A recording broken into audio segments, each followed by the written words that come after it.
social media alleging that I was involved in an altercation in which a male individual was assaulted. At the station, I was advised by the police constable that a report had been made alleging assault occasioning actual bodily harm. In accordance with the police procedures, I was offered bail on my own surety. I categorically state that I did not assault anyone. On February 22, 2026, I attended an event at Newmarket Oval along with colleagues. During the event, I became aware of a commotion and observed two men on the ground in what appeared to be a fight. One of the men was my driver, and the other the complainant. I, along with other persons present, intervened and successfully separated the men. The complainant, who is known to me, subsequently left the location on a bicycle. My driver sought medical attention and is in possession of a medical report. Both the complainant and my driver have since been charged. I categorically state that I was not involved in any assault and that I am innocent of all charges laid against me. I have made myself fully available to assist the police with their investigations. Blessed is the man that walketh not in the counsel of the ungodly, nor standeth in the ways of sinners, nor sitteth in the seat of the scornful. But his delight is in the law of the Lord, and in his law do we meditate day and night. For we shall be like trees planted by the rivers of water, that bringeth forth our fruit in our season. Our leaves shall not wither, and whatsoever we do in the name of Jesus Christ shall prosper. Welcome to the Colin Bell Show for this Saturday morning, the final Saturday for the month of February. Almighty God, our February gone. Where February gone? It was just February. Just February. But today's the final day of February. Good morning, everybody. Welcome, welcome, welcome, welcome. Share up the live for me now. Share up the live right now. Share up the live, everybody. Share it up. Share it with somebody.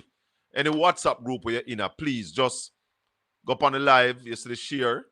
Same side of which you see the like. Let me tell you straight because I want to share up this live here this morning because this is critical, especially people in Portland. Call everybody in Port Antonio, Norwich, Prospect. Yeah, all a Prospect. Call them for me, please, to the front of the line or to the front of the class. Call them up for me. So, go up on the live. Go up on the live, my peeps. Go up on the live. When you go up on the live, you see the thumbs up. Touch the thumbs up. Then cross from that, you see the share button. You can either copy the link or you can share it straight to the groups that you are in. You know, the WhatsApp group, them on the inner. Give it a share. Go up on the WhatsApp group, them. Share it up. Yeah? Share up the live for me. This is the program that speaks the most about governance in Jamaica. On this show, we don't claim any balance. Don't tell nobody that we are balanced. We claim truth. That's what we are about. Truth. And when we come on a Saturday morning, our intention is to give as much information as possible to the Jamaican people.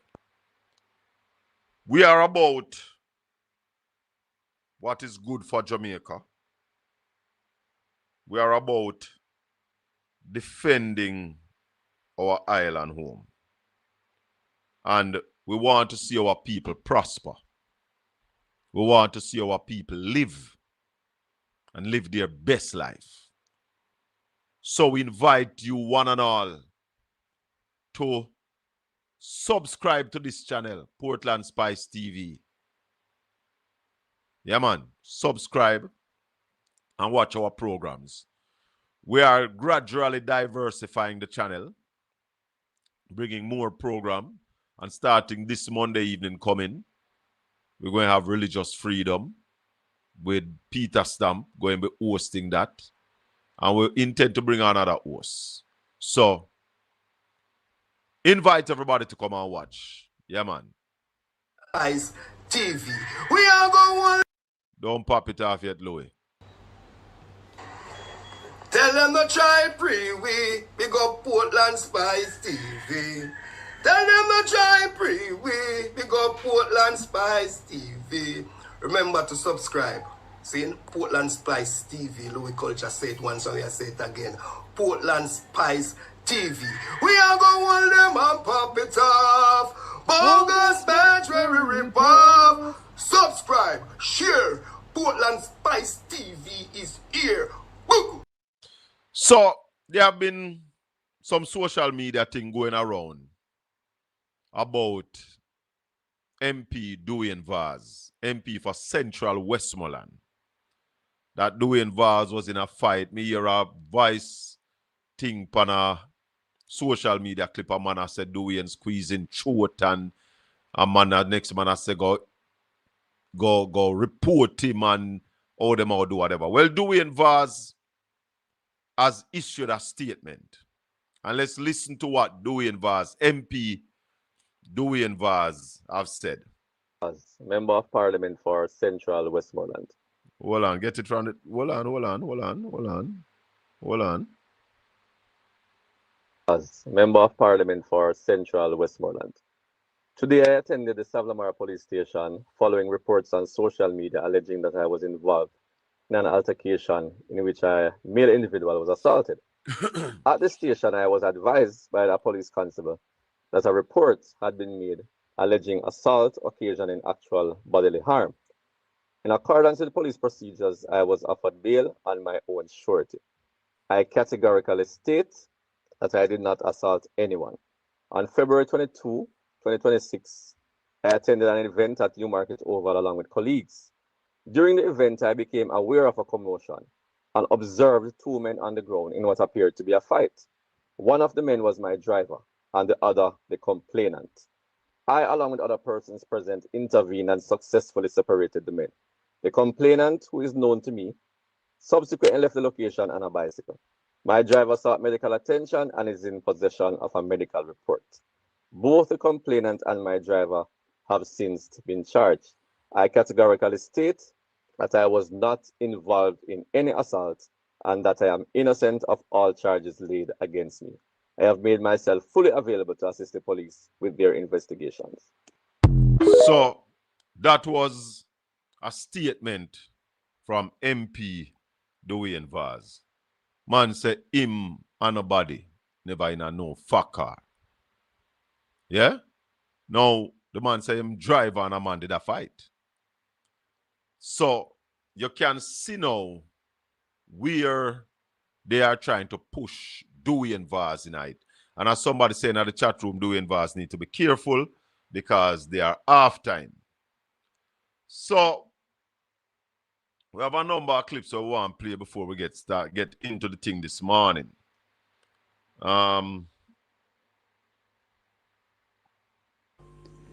The full court has again rejected an application by the attorneys for former Education Minister Ruel Reed and his co-accused for leave to challenge a ruling by the judge at his fraud trial. The defense had applied to the Supreme Court for a judicial review of... Why is it that the focus on this Ruel Reed case is about throwing out the case, not proving his innocence? Or it is a foregone conclusion that Ruel Reed and Fritz Pinnock is guilty because all the attempts is about throwing out the case. Well, let's listen to RJR News reporting on what they said the case is. Listen. The full court has again rejected an application by the attorneys for former Education Minister Ruel Reed and his co-accused for leave to challenge a ruling by the judge at his fraud trial. The defense had applied to the Supreme Court for a judicial review of a ruling by trial judge Sancho Burrell, who refused their application to throw out the case. In January, a single judge in the Supreme Court rejected the application. But the attorneys renewed the application before a panel of judges before the full court, maintaining that the judge should have granted them leave to seek judicial review. More in this report from Nikinsky Robinson. During the trial in October last year, the attorneys led by Hugh Waldman had contended that the indictment order, the legal document forming the basis of the trial, had only the names Mr. Reed and co-accused Professor Fritz Pinnock and made no direct mention of the other three accused, Mr. Reed's wife, Sharon, daughter Sharella, and Counsellor Kim Brown Lawrence. Mr. Waldman told the court that this cannot be cured and said the trial is proceeding on an order that is non-existent. He argued that the case should be dismissed as a result. But Senior Parish Judge Sancha Burrell disagreed, ruling that all five accused fall within the ambit of the indictment and that trial will proceed. Mr. Waldman took the matter to the Supreme Court, but on January 16, a single judge dismissed the application for leave to seek a judicial review of the trial judge's decision. The lawyers persisted and renewed their application before a full panel of judges comprising Justices David Batts, Dale Palmer, and Tara Carr. Today, the panel rejected the application. In a stinging rebuke, the full court described the application by Mr. Reed's attorneys as inappropriate and without merit. The panel argued that the indictment in the fraud case was clear and unambiguous as to who have been charged, the offense for which they were charged, and the information relative to the accused. The court also argued that there was no prejudice to the accused in the indictment. Against this background, the full court said the subject matter is inappropriate for this process, as no question of an excess of jurisdiction has been demonstrated by the applicants, adding that they have alternative remedies opened to them.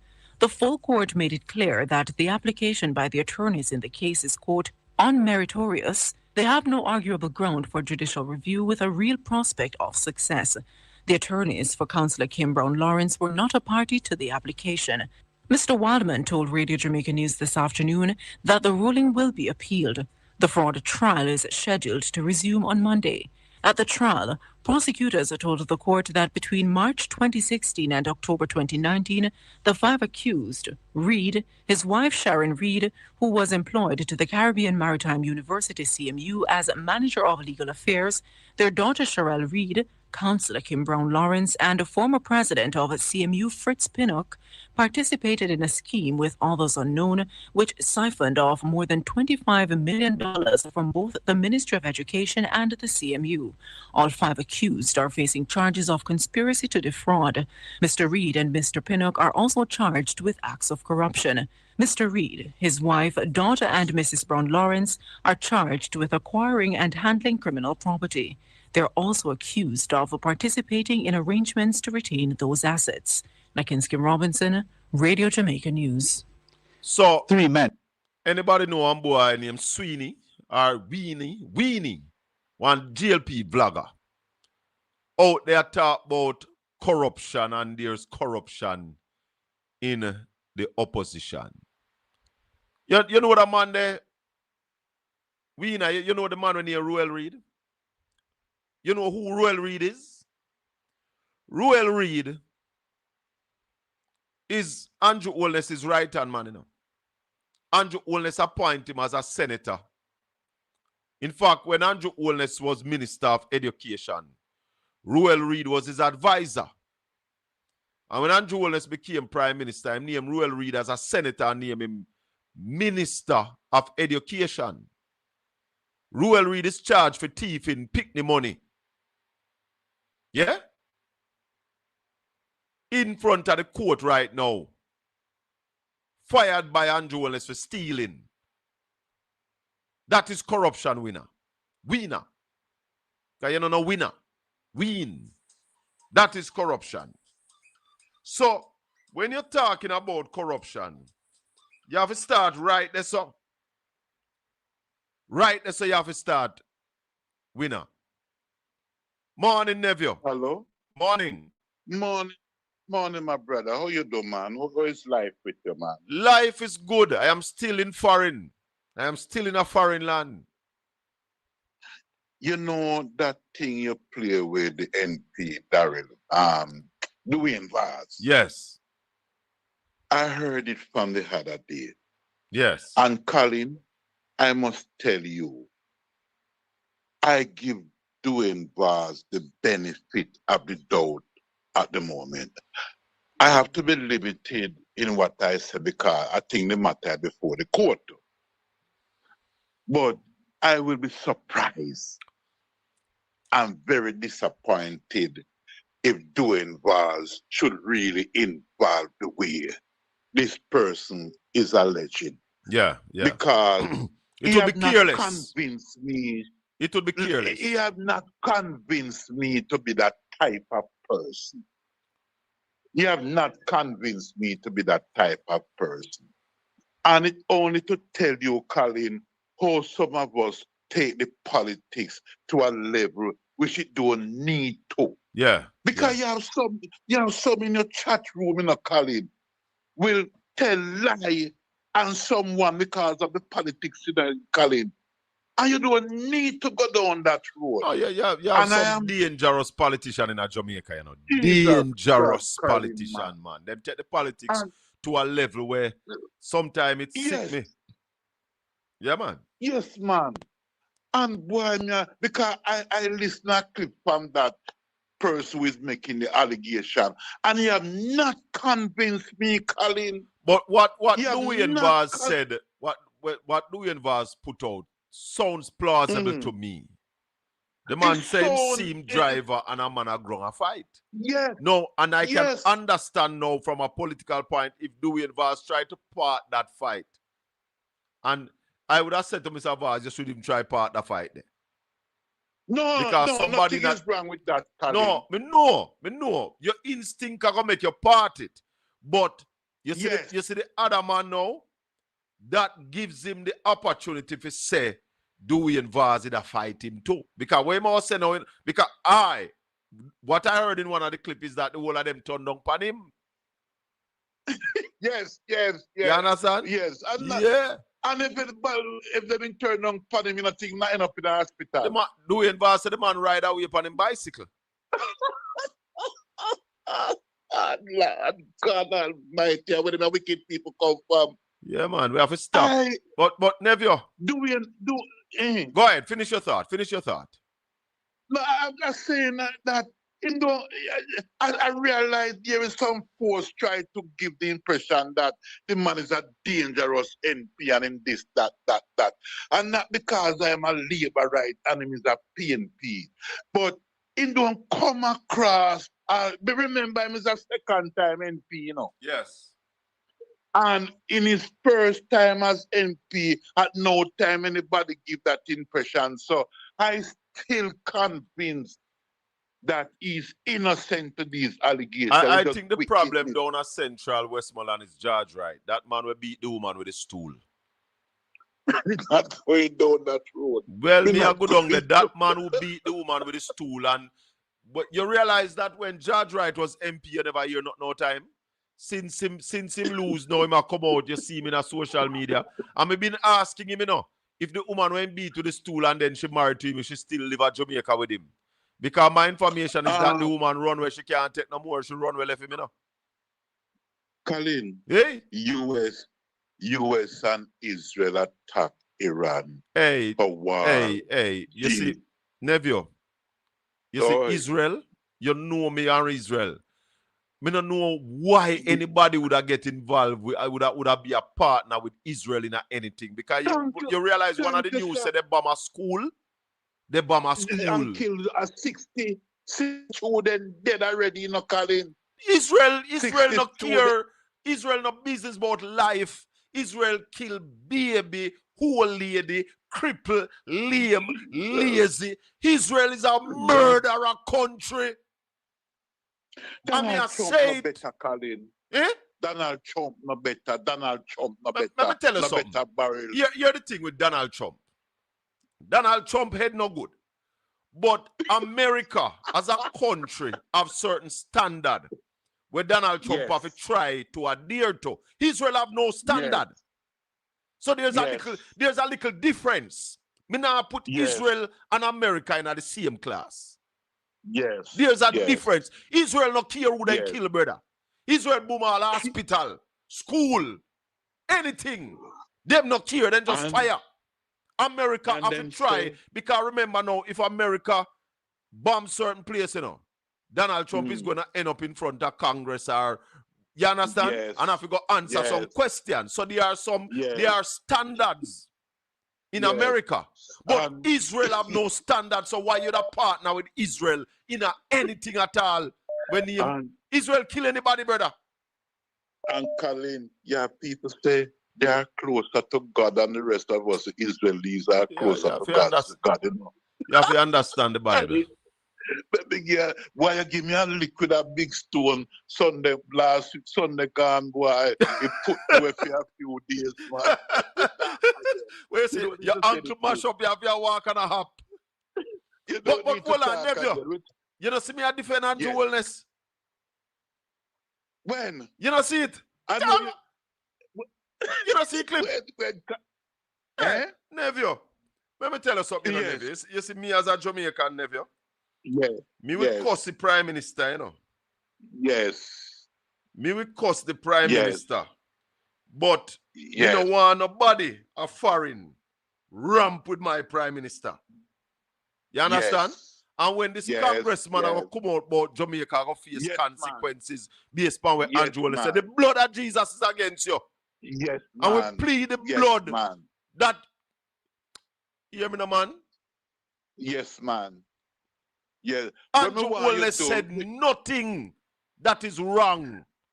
For anybody come and talk about Jamaica will face consequence. The blood against your congressman. Thank you, Mr. Bell. What we want to do, you're going to have Ralston this morning? Yes, at about 9:30, and we're going to have Isaac Buchanan at about 10:15. Ask Ralston for me what you think if this thing in the Middle East escalate, would it affect Jamaica? Right now? Economy. Geopolitics affect everybody here, man, and it'll mash up the world because you see Iran a fling bomb over Saudi Arabia, Yemen, Qatar, Kuwait. Iran will fling bomb by everybody. And ask Mr. Buchanan for me. That meeting we have, the NWA having Port Antonio did a day for the bypass. Yes. I noticed not representative from the other side were not there, and I want to know if they were invited. Where them are going to do?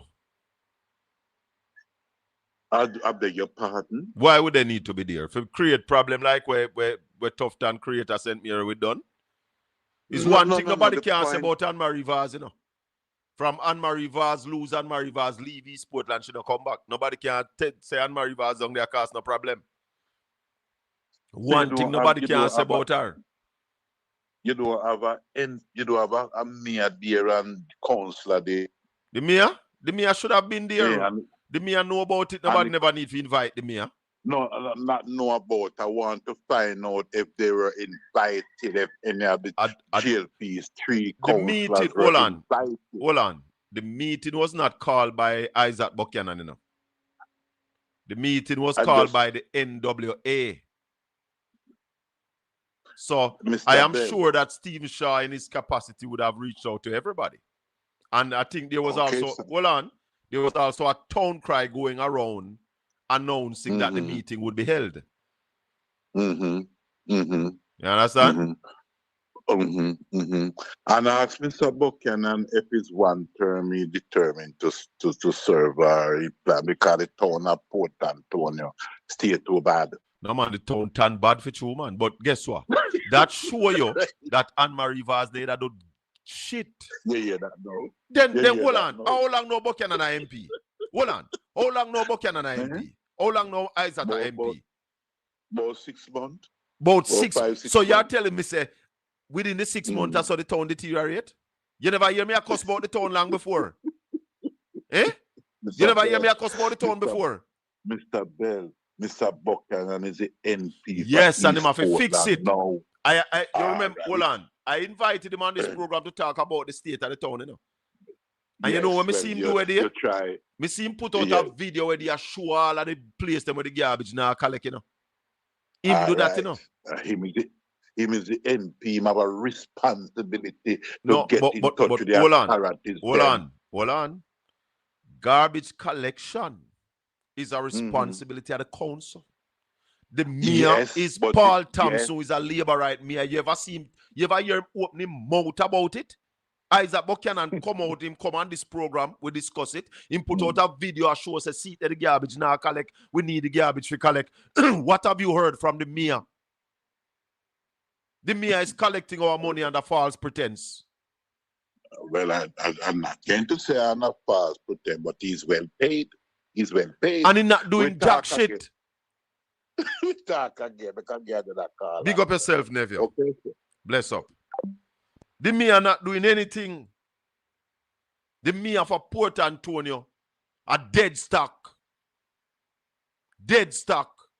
collecting our taxpayers' money and now perform. Hey. On a year, Orius Chang? Orius Chang, how many people were killed in violent circumstances last year in Jamaica? When I ask how much people were murdered, how many people were killed in violent circumstances in 2025 in Jamaica? We would love to hear that figure. That figure. We want to hear. Pernell Charles Jr. The full court has again. Not that. Pernell Charles Jr. say that them pay out 5 billion. No, not 5 billion they pay out already. Hey, that's a lot of money. Occupant family shelter roofs program have surpassed the 50% mark. Over $5 billion of the $10 billion allocation has been paid out to beneficiaries. Minister of Labor Pernell Charles Jr. says the milestone was achieved on Thursday in St. James with a payout of $921,375,000 to residents whose houses sustained damage during Hurricane Melissa. Now, we have not even reached March. And I want to announce today, for the first time anywhere in the world, that I am advised. That's a lawyer in me protecting myself. I am so verily advised and duly understand that we have finally, we have moved past the 50% mark of that $10 billion. I can say to you that we have distributed, as of today, $5,219,175,000 to persons who need support. Beneficiaries in Trelawney also started receiving their payouts on Thursday. Minister Charles has reiterated that there is a system in place to prevent duplication in the payments. What happens if you have two persons who signed up their name from the same house? And I'm not saying that you did so to try to get double money. Some of you maybe weren't at home the same day and you didn't know. But some of you did know and you tried it anyway to see if you could get a little extra money. Yes, it happened. What happens to you? If both of you had signed up, what you have done is you have slowed down your process. So you did yourself a disservice. So that's something that we have to go investigate to make sure that we're not duplicating. When we duplicate, we have less money to give the persons who deserve it.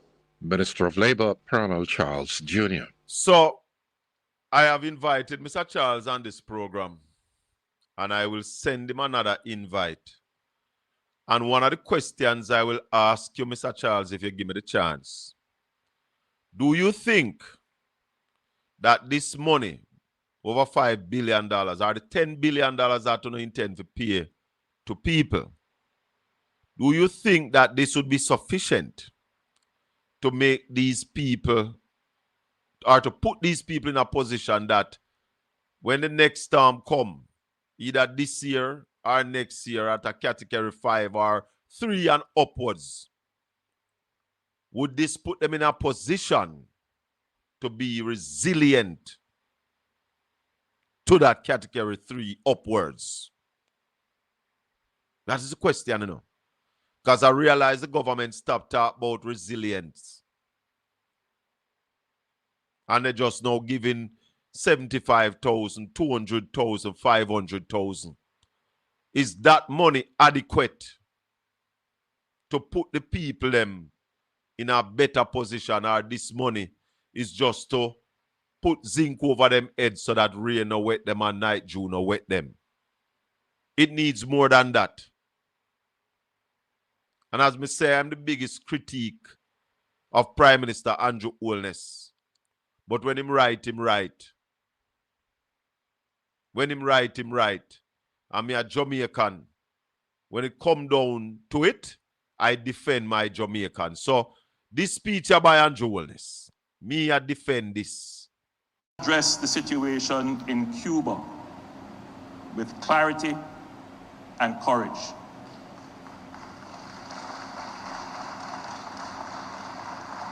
Cuba is our Caribbean neighbor. Its doctors and teachers have served across our region. Its people are part of our shared history.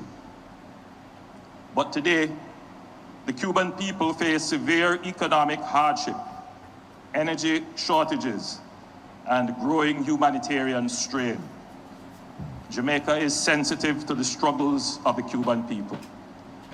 Humanitarian suffering serves no one. Apart from our fraternal care and solidarity with the Cuban people, it must be clear that a prolonged crisis in Cuba will not remain confined to Cuba. It will affect migration, security, and economic stability across the Caribbean basin. It is therefore important that we carefully consider this matter and take collective action. Let there be no doubt, Jamaica stands firmly for democracy, human rights, political accountability, and open market-based economies. We do not believe that long-term stability can exist where economic freedom is constrained and political participation is limited. Sustainable prosperity requires openness to ideas, to enterprise, to investment, and to the will of the people. This moment, therefore, calls not for rhetoric, but for responsible statecraft, even as we encourage support for humanitarian relief. Jamaica supports constructive dialogue between Cuba and the United States aimed at de-escalation, reform, and stability.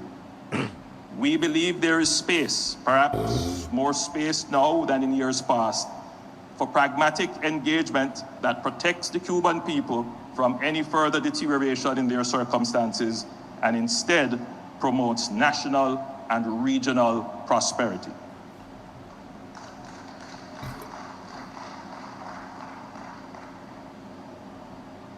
Friends, colleagues, as it has been said, the geopolitical environment is shifting. Maybe it has already shifted. This may well be a moment of opportunity, a moment for transition, for recalibration, for a new chapter. CARICOM can play a constructive role, not as an ideological bloc, but as a community of democratic states offering cooperation, economic reform, and social development. This is not a moment for division in our community. It is a moment for maturity, for principled realism, and if we act wisely, for positive change in our hemisphere. So, what in that Prime Minister Andrew Holness said that would upset anybody in America? What in that, as he said? But, I tell people, anything where you say happen to one man, don't tell yourself it can't happen to you. It can happen to you. And that's why small developing nations must speak and call for the rule of law, because it's the only thing that can protect small nations like us. the rule of law. And if the rule of law is not abide to, anything goes. Now, Dean Jackson Miller read what the congressman said about this statement. Listen to it. I harshly condemn this and find it lamentable that the JLP would cover up for the moribund dictatorship in Cuba when the Castro regime repeatedly intervened in Jamaica's politics to exacerbate partisan tensions and undermine the JLP. Jamaica will face the consequences. What consequences? The blood of Jesus is against you and you are an idiot. Andrew Holness speaking at the Caribbean heads of government is not a labor right speech, but this man is a labor right. Labor right there, but wait, this is an international labor right, this, because he's a fool to, you know. Andrew Holness is speaking as Prime Minister of Jamaica. The Jamaican Constitution does not recognize political parties, sir. Yeah? And how then do we have friendly relationship with America that team up with Eddie Seaga in the 80s, in the 70s to starve the Jamaican people? Eh? You don't know that? I harshly condemn this and find it lamentable that the JLP would cover up for the moribund dictatorship in Cuba when the Castro regime repeatedly intervened in Jamaica's politics to exacerbate partisan tensions and undermine the JLP. Jamaica will face the consequences. And you're talking about dictatorship. Why is America then doing business with China? Isn't China a dictatorship? Sir, you're an hypocrite and an idiot. The blood of Jesus is against you. What you talking about?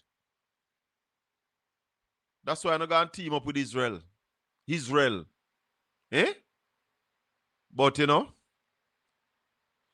they said that anything America does, them will do what benefit them.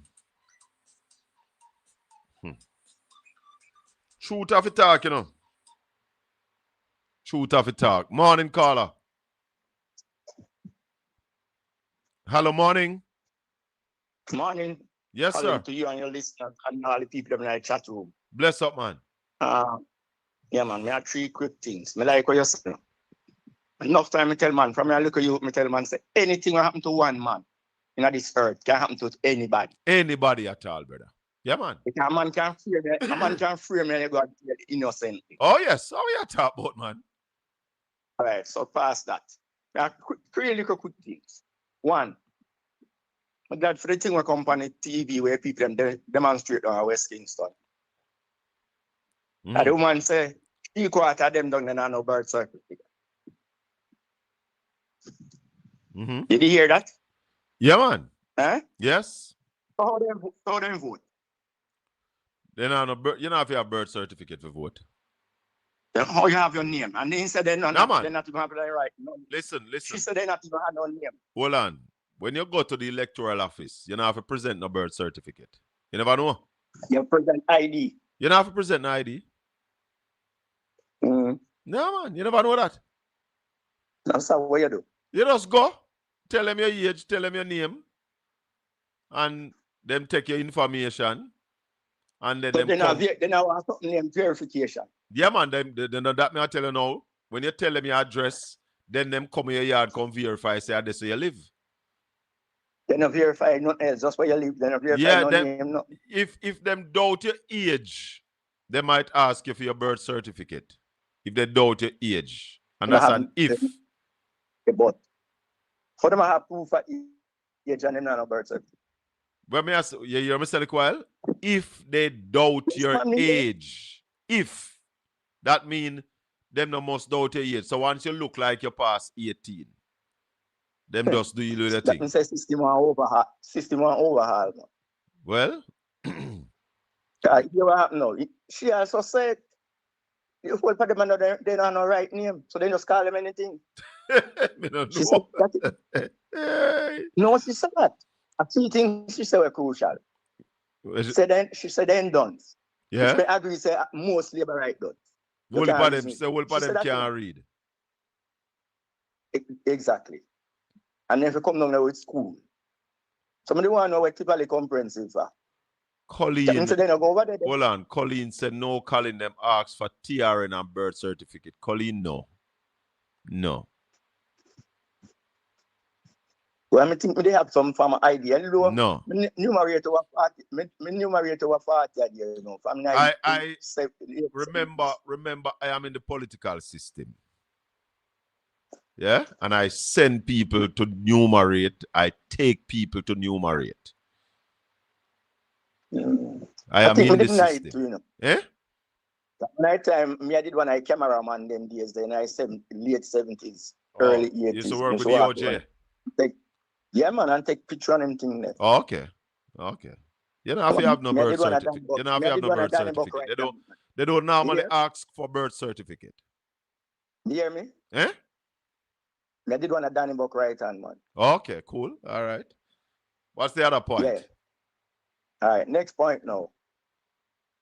With respect to the money thing, man, I say 50% time money hand out, and it's like a first time in a world and thing like this ever happened. But how much money you hand out? You know, so that's what he was about to say, though. When him say I was advised. And they say, did I go, you know? But, you know, but I go there. He just talk about the money. You notice that they do Mobile. Most of Mobile vote Labour right. You go to Trelawney. Most of Trelawney vote Labour right. And they are sent it. St. Elizabeth. Westmoreland Westmoreland finish. But Westmoreland have more damage, you know. More people get damage at Westmoreland and Hanover. Yeah? So, this might take a little more time to sort out. But is that money adequate? That's the question I want to ask him. If him think that is adequate or that will bring around resilience that the government been talking about. My question is to ask him, man. Man, if you maximize use of money, man, and stop, have back, get 100 million and give 10 and keep back 90. Can't work till you get the money for use, for a house. And give back people them dwelling. People still asleep in a car and still asleep on the tarpaulin. Yeah, and then when you give a man $200,000 for put on back a roof, will that roof be in a position to withstand the next hurricane? That's the question, you know, brother. And that's why Ralston said that the damage down at West, the government responsible for it because the government squandered the gains of the country and never used the money to develop the infrastructure, to develop proper housing for the people of Jamaica. This government is a squander government. They continue to squander taxpayers' money. I agree 100%. Next thing now, and finally, I don't really deal with Andrew still. Although my parish didn't come from. My father really. I'm used to pay for domino with my father.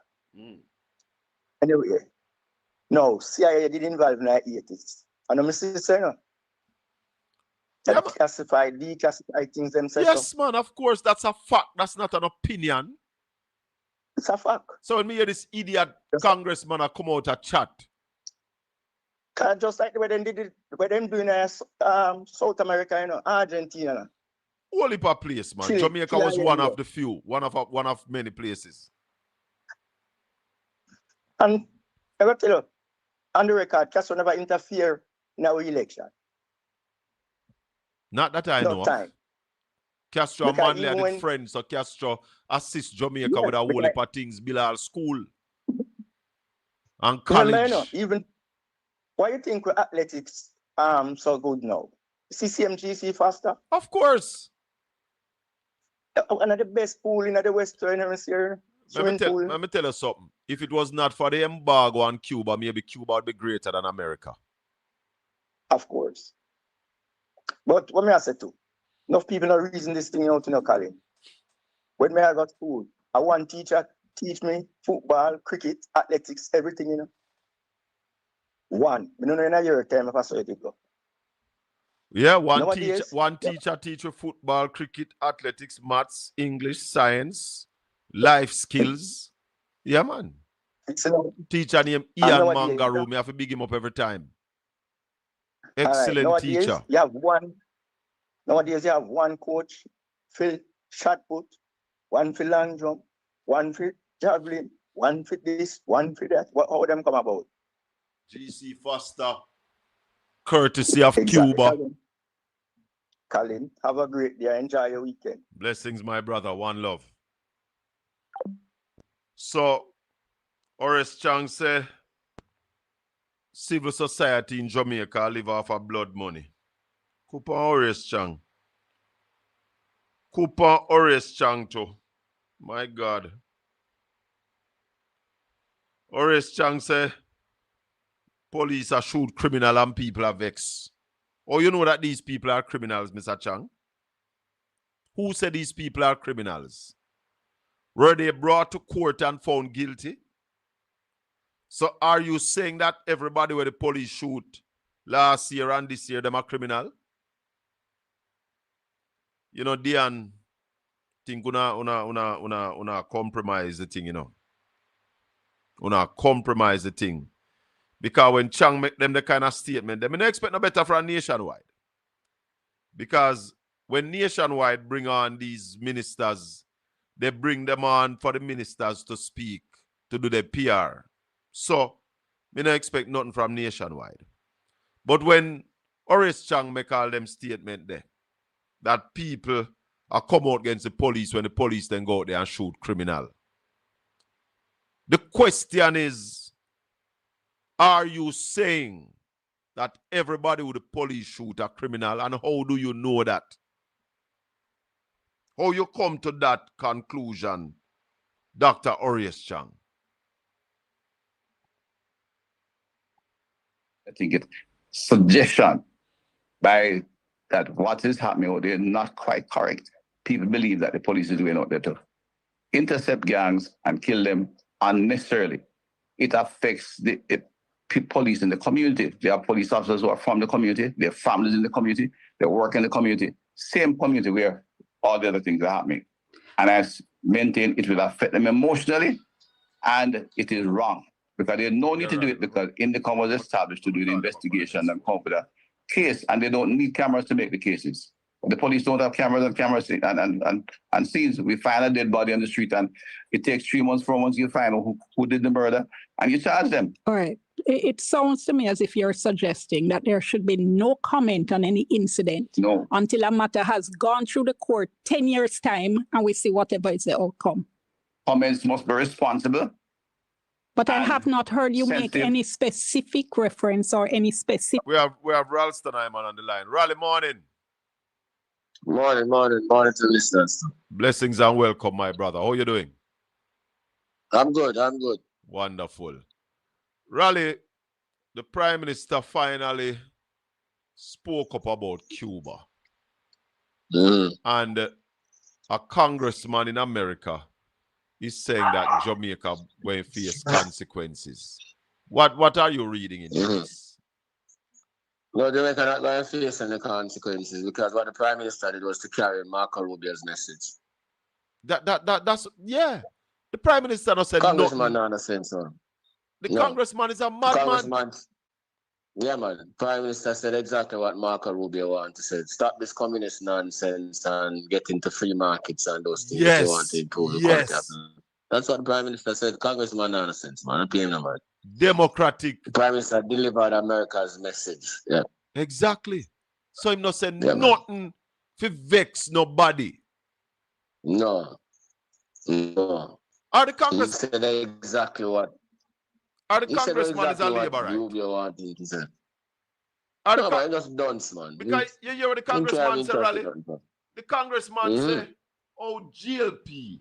Hold on. I condemn this and find it I harshly condemn this and find it lamentable that the JLP would cover up for the moribund dictatorship in Cuba when the Castro regime repeatedly intervened in Jamaica's politics to exacerbate partisan tensions and undermine the JLP.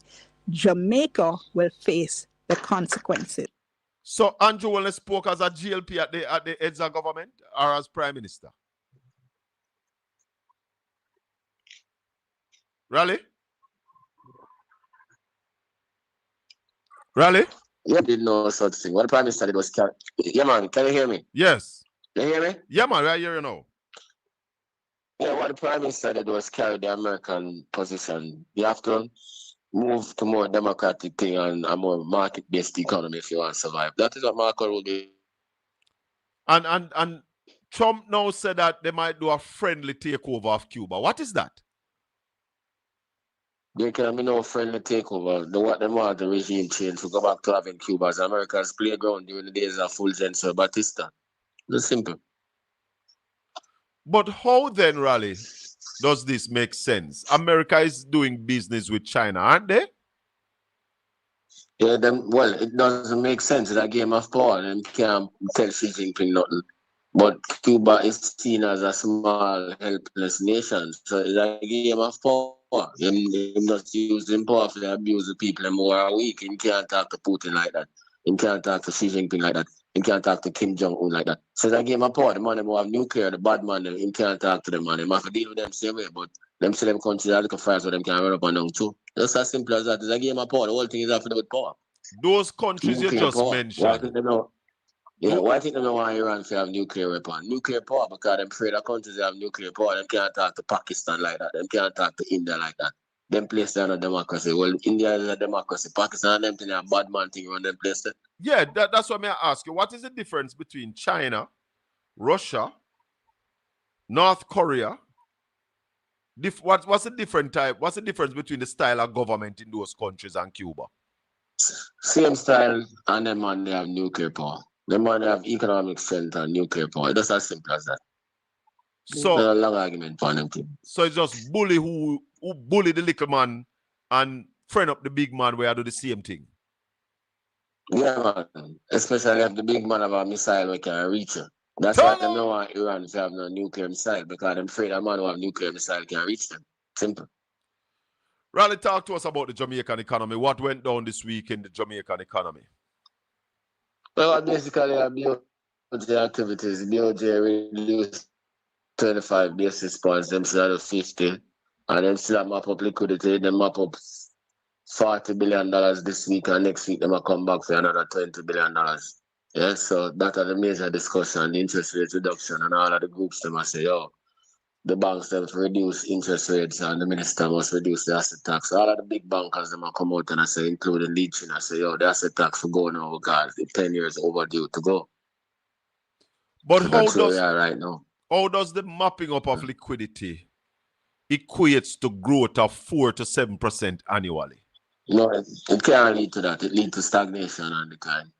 Similarly, the tax package leads to stagnation and decline. You can't have no growth. Wishful thinking. So they want that, but they want to pursue policies that are contrary to that. That tells you that they don't know what they're doing. So the finance minister's statement of 4 to 7% annually and the Bank of Jamaica mapping up liquidity runs contrary. Same way our tax package run contrary to that objective, and that is why I know she said that at the top of the fiscal policy paper. Inside of the fiscal policy paper, she said, oh, by the way, you know, we are going to decline by 4.5% this year, which may tell a conservative, 0.5% next year, and then the year after we're going by 3.3%, and then 2.6%, and then we're going to come back down to 1%. Let's say them don't know what the matter. So would it be safe for me and correct to say that this Andrew Holness-led administration with Favour Williams as Minister of Finance have absolutely no growth direction for Jamaica? Raleigh is reconnecting. But my listeners, the Andrew Holness-led administration have absolutely no growth direction. They have not had it since 2016. Yeah, Raleigh, you were reconnecting a while ago. So I was saying, would it be safe and correct to say that this government have no growth direction for Jamaica? Yeah, man. Not only from Favour Williams, from neither time. So since 2016, they have not been able to put in any policy in place to grow the Jamaican economy. Then what is going to happen now, Ralston, coming out of Melissa? No, they're only doing now. The same thing, they gave me the growth projections and all of the significant growth. You tell us by 2030, they might come down 1%. So it is clear from their own writings and their own pronouncements that they don't have a strategy. No strategy. Yep. The bank of Al Edwards asked the governor about the asset tax. The governor of the Bank of Jamaica told him that that is a fiscal policy that the government must deal with. What are your suggestions to the government as it relates to this asset tax, Ralston?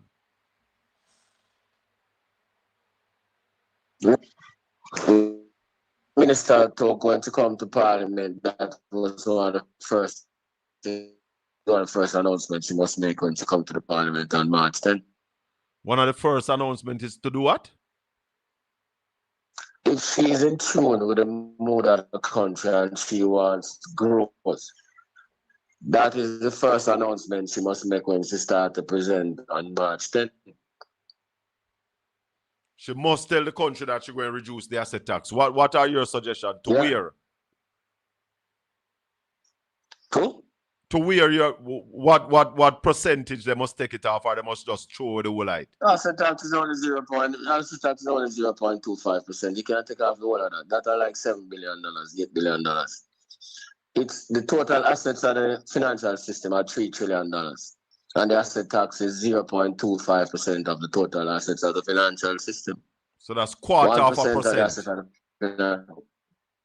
So divide 30 by 4, because 1% is $30 billion.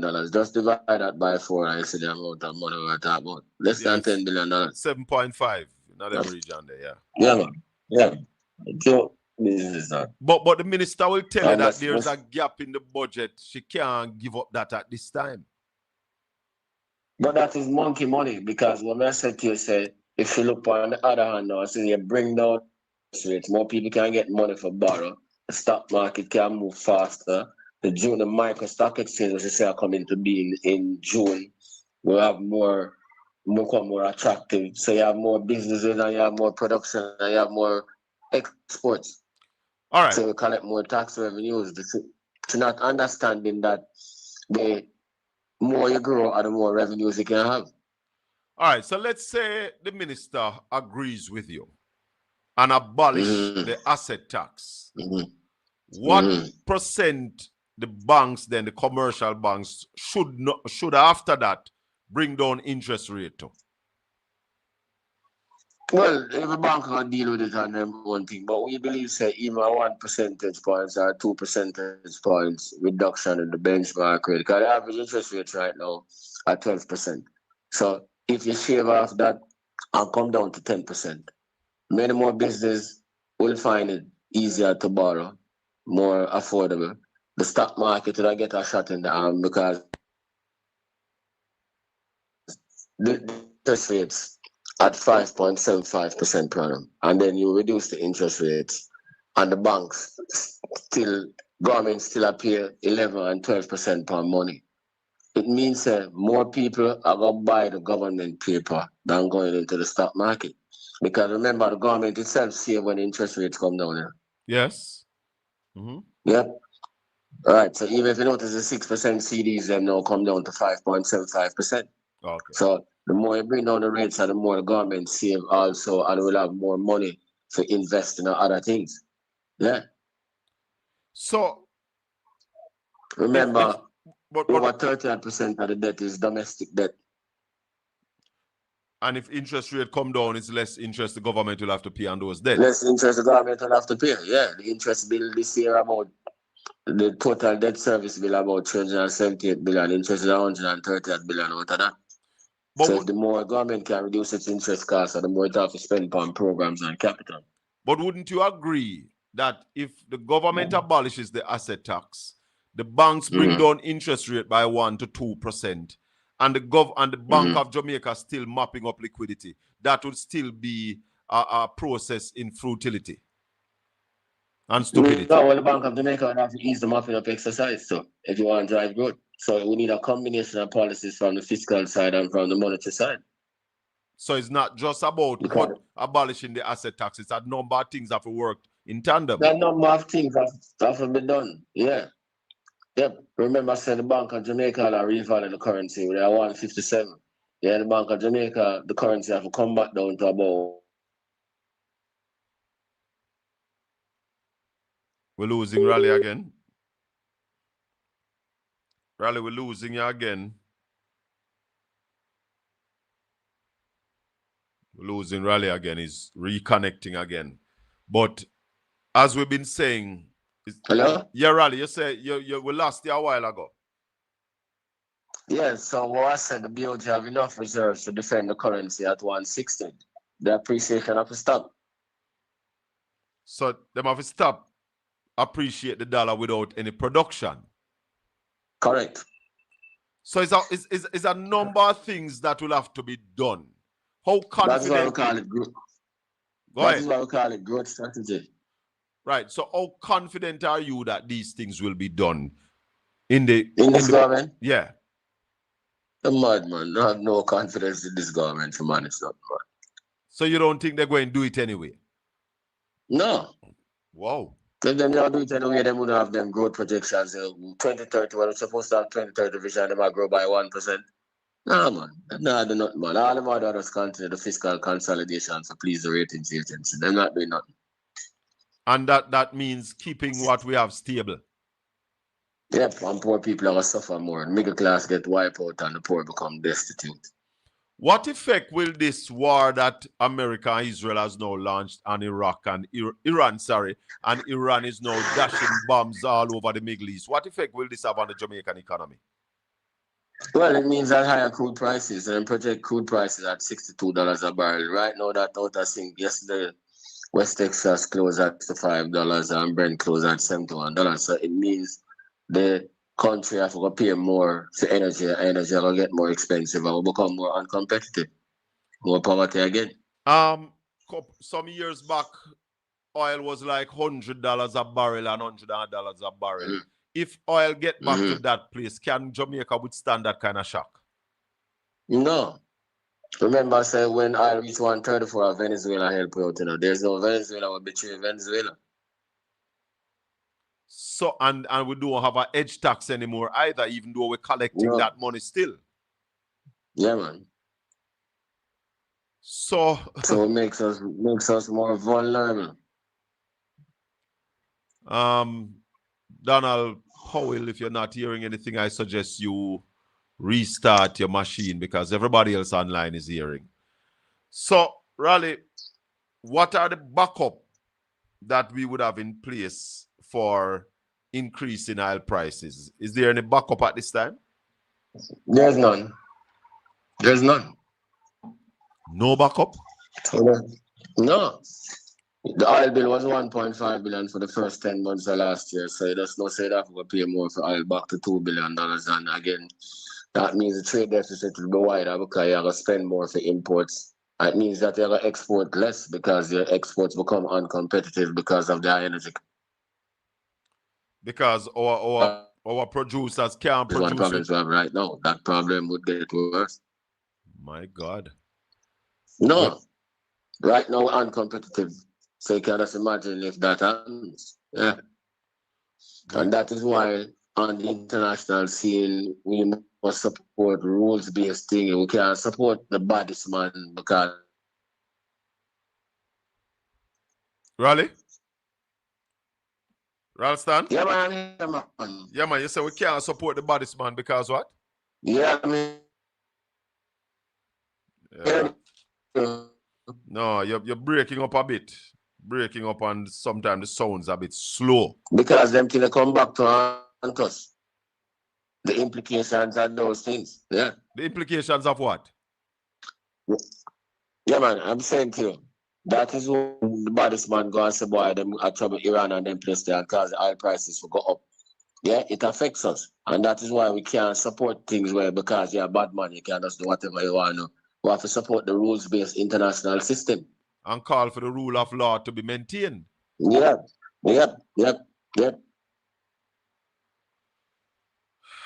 Trinidad said that that's what we're talking about, because those things have implications for Jamaica. Trinidad is what happened to Trinidad oil, Ralston? What really happened with Trinidad oil? Because in the other day Trinidad was buying gas from Jamaica. What is it? What happened with Trinidad oil? Raleigh? Yeah, man. Yeah, hear me? Yeah, hearing you know. I was asking what is happening with Trinidad oil. Trinidad had oil, or they still have oil? Them still have oil, man, and that is why them have a problem with Venezuela, because them have a problem between them and Venezuela in terms of oil, because them close by, and Trinidad claims that Venezuela's oil is their oil, and that is why she sided with the Americans in mashing up Venezuela. Yeah, but the other day they were buying gas from Jamaica. Why? That was a different kind of thing. I refined gas for ships and them things. That now have nothing to do with the crude, the heavy crude. Oh, so them still have them heavy crude? Yeah, man. But their economy is not doing so well as it used to be. No. Okay. Hold on, Raleigh. Hold on. You're breaking up again. Go ahead now, make us see if we hear you any better. Tell us about the Trinidad economy. What is happening with Trinidad's economy?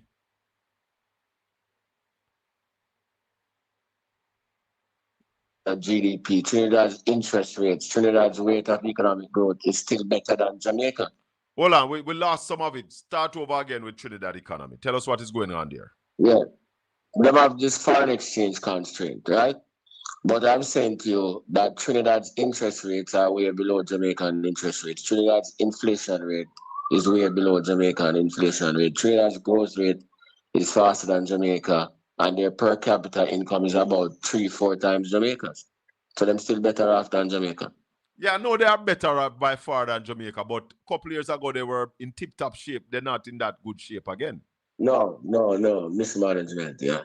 Mismanagement of the economy. Yeah, man. Mm-hmm. And we are seeing gross mismanagement of the Jamaican economy as well. Yeah, man. Yeah, man. So let's talk about let's talk about the production issue in Jamaica and what our export was last year and what is it so far this year. Talk to us about export for last year. Yeah, man. You heard me, Raleigh? It's overconsumption. Yeah, man. You listen to me? Yeah, go ahead now. Go ahead now. Go ahead, Ralston.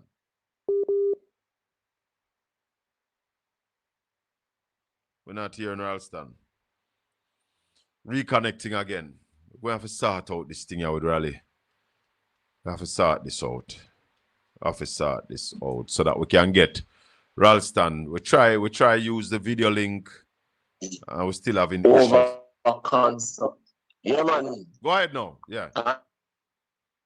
I'm here. Go ahead now, make we hear. 0.4 billion. So the trade deficit was 4.8 billion compared to 4.6 billion during the first 10 months of the previous year. That's where we are. There was a gentleman on your program the other morning who was saying that government needs to assist the private sector more and exporters more. Talk to us about that. Hello? Raleigh? Yeah, that was the vice president of the Jamaica Manufacturers and Exporters Association. That was the vice president of the Jamaica. Yeah. No, we're not hearing you at all. No, we're not hearing you properly. Let's try that again. Yes, go ahead now. Go ahead, Raleigh. Hello? Yes, go ahead now.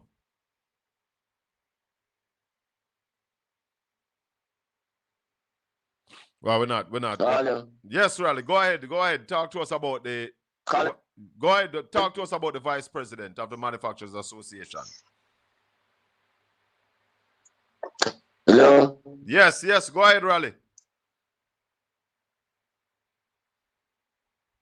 Okay. Yeah, it was Mr. Foster, who was the vice. Yeah, man, I'm speaking. That was Mr.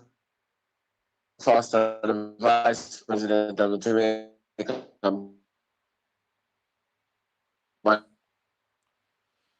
No, Raleigh, this not working out. This not working out. Restart your phone and restart your phone, Raleigh, and let me call you back. Restart your phone. All right. Let me call you back because that connection there is really poor.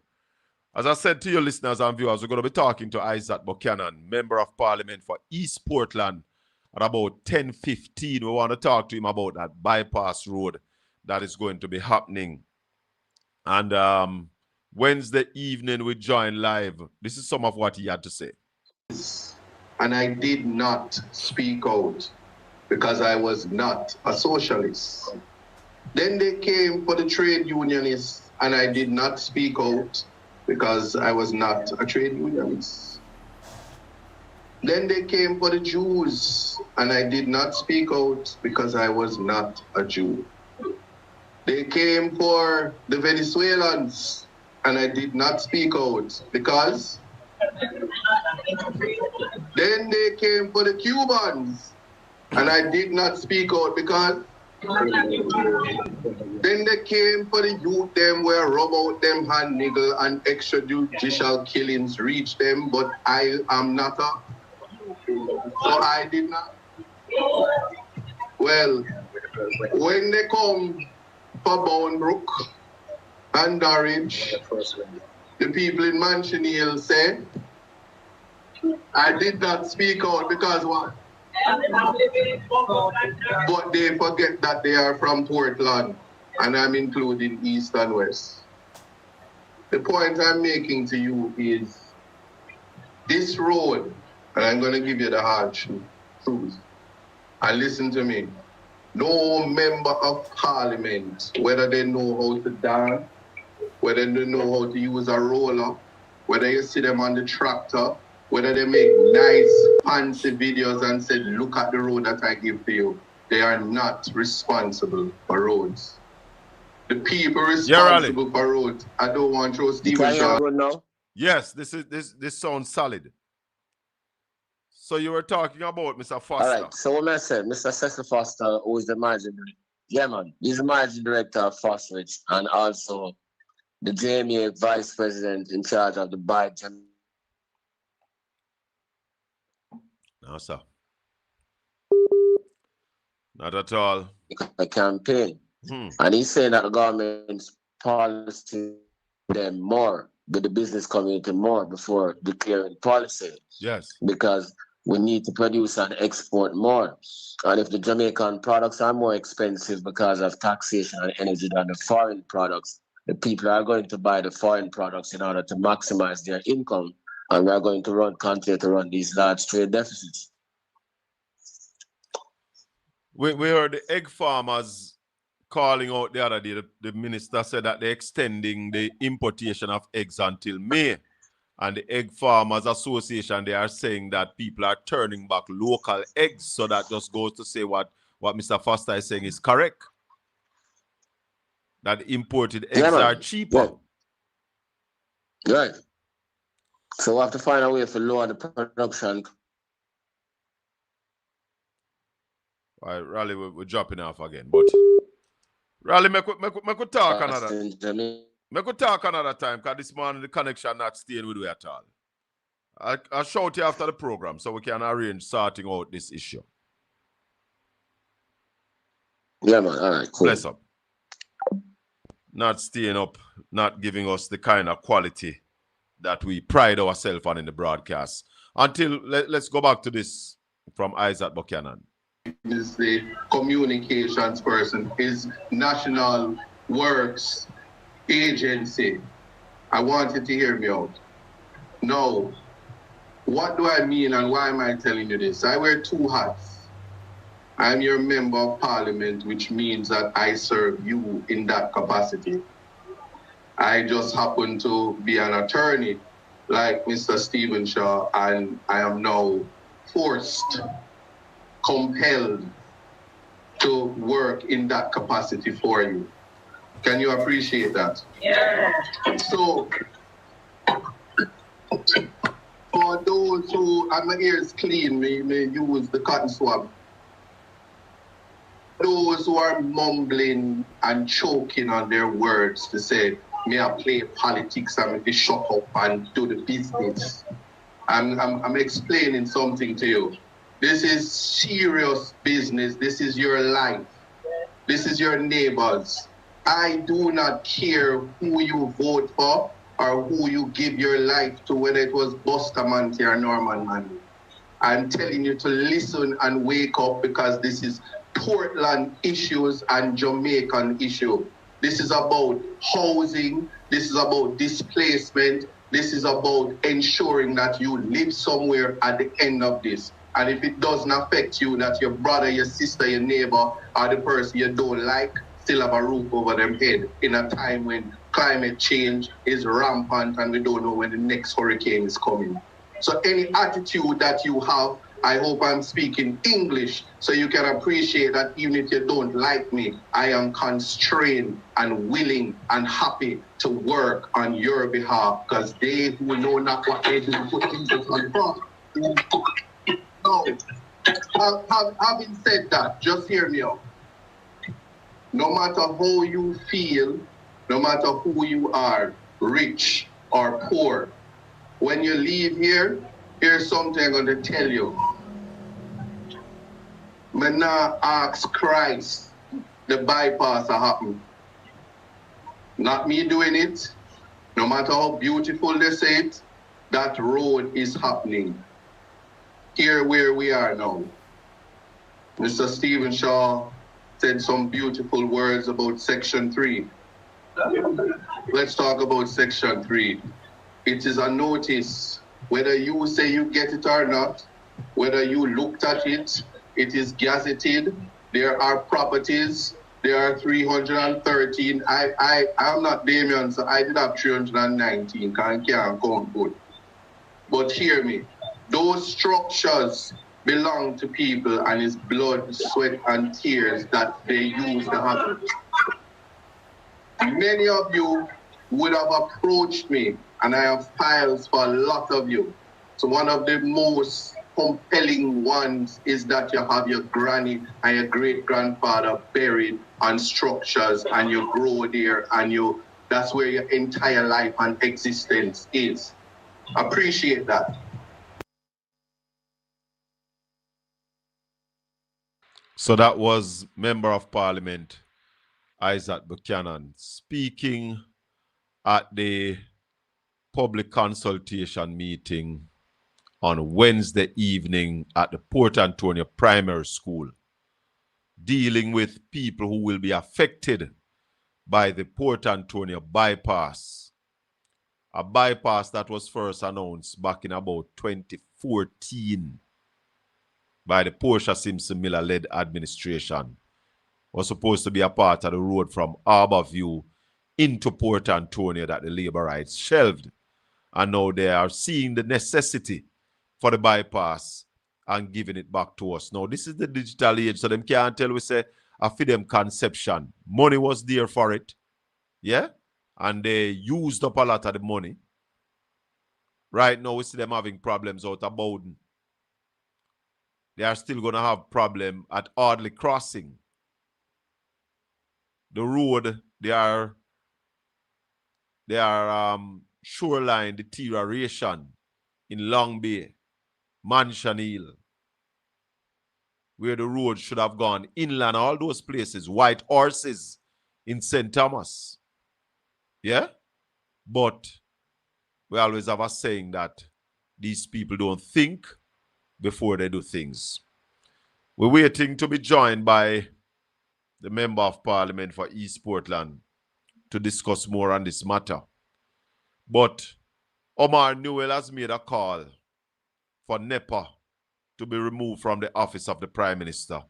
Let's listen into this.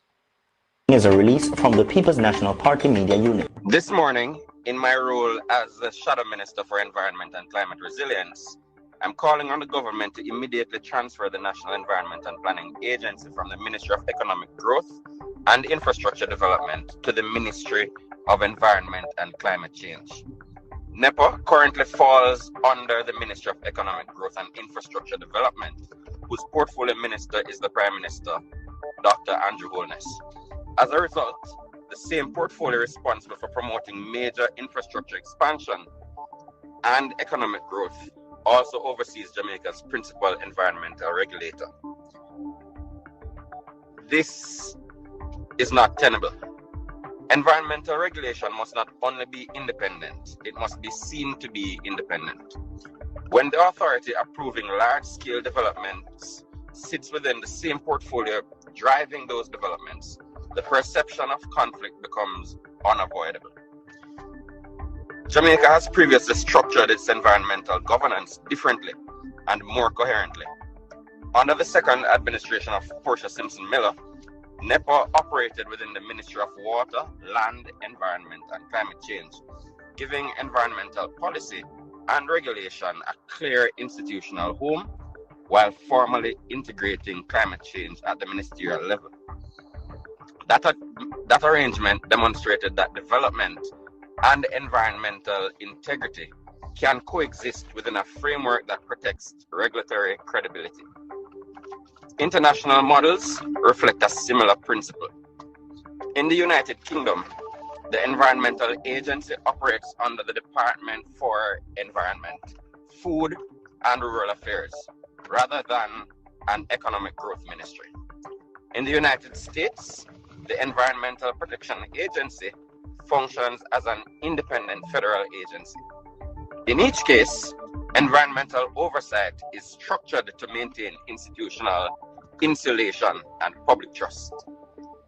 I welcome the creation of a Ministry of Environment and Climate Change, but that ministry's effectiveness depends on regulatory alignment. A ministry tasked with climate resilience and environmental protection cannot be fully effective if the country's principal regulator remains outside its supervision. Policy without regulation or regulatory authority weakens coherence and accountability. This moment demands institutional clarity. At a time when Jamaica faces stronger hurricanes, coastal erosion, and increasing water insecurity, we cannot afford governance arrangements that undermine confidence in environmental decision-making. Sustainable development requires balance, transparency, and structural integrity. I'm urging the government to realign NEPA and the Natural Resources Conservation Authority under the Ministry of Environment and Climate Change, and to strengthen statutory safeguards to ensure transparency and regulatory independence. Environmental protection must never appear subordinate to economic expansion. Our governance framework must reflect long-term national interest. At pnp.org.jm. One Omar Noel. No, Omar, like people in the chat room, they are saying anything where is a money maker or control certain thing, the Prime Minister have that in his office. Him have environment and him have lands in his office. Yeah? Is the Prime Minister involved in real estate development? Is the Prime Minister of Jamaica involved in real estate development? If so, Prime Minister, we strongly recommend that you cease and desist. As a Prime Minister, you can't be hustling and juggling while you are Prime Minister. The business of Jamaica must be your sole business outside of your family business. You cannot be doing the country's business while hustling and juggling at the same time. You understand what I say, Prime Minister? So you have to ease out. You have to ease out from that and allow yourself to run the country's business. That's why PJ Patterson ensure that your pension will be the salary of the Prime Minister in office. So you are taken care of. Isabel, let me call you back when I finish. All right. So it cannot be that the Prime Minister in office do all of this. Even the studies Prime Minister, while in office, me not agree with. During COVID, you were studying as Prime Minister.